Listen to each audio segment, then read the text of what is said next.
Ito mga idol, imo off ng WL, Ford Ranger man or Ford Everest na WL makina. So yung IC tanggal na, dito yung nakalagay. So ito yung imo box. Yung original nito nandiyan sa taas. So ito na rin yung ECU. Ito yung original nakakabit. So try natin, kasi yung ginawa ko sa Batangas, nangyari doon is hindi ko tinanggal yung ano, kasi hindi napadala yung emo box, kaya hindi umandar. So medyo ano lang yung ano natin, cluster panel, kasi hindi pa ito naayos. So wala na siyang ano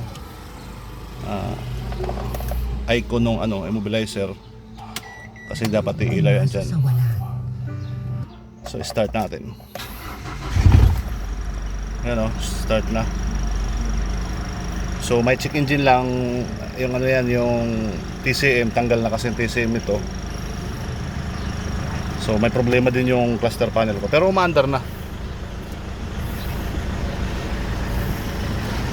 Goods na yan.